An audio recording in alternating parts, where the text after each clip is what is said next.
Yau go yana ciki. Yalla bai yana ciki. Yana ciki yalla bai. Tunda aka kazan nan kula sun biyo kai hita.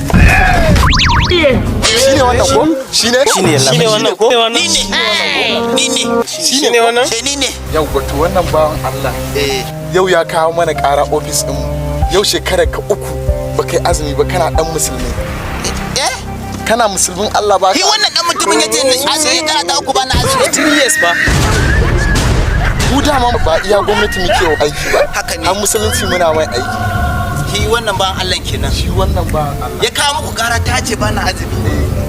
Baka azumi. Haka ne. To ai ni ma neman ku nake kusufai lungu. Yau ina jin ka. Ranan nan ma na so in same ku na ga motar ku ta yi faci. Ta kofar dadi yaran yake dinki a nan ringin local government sabon gari. To tsoron da nake kakkuje ku huce a kaina. Yasa na samu gurin mai kilihi na labe. Dama kara zan higar wallahi. Ka san jiya a bayan layi. An samu matsala an kwamihe wani jariri. Ko ka san wanda ya ne? Sannan kuma aka kwamihe naira 300,000. Na sani kes din yana gurin mu. Sannan kuma bugu da ƙari aka ji gahin kan wata mata aka je za mata asiri.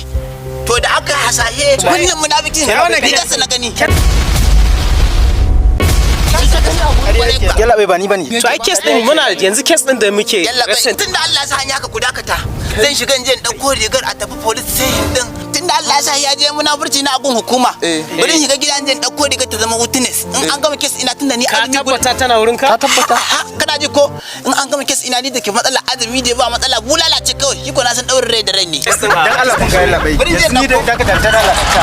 Ni dai labai ina so ma mai laifi ne. Ina so kai ma mai laifi ne. Ina so a sasanta abin nan. Kun kama Ai kai laifin ka ma yafi nasa.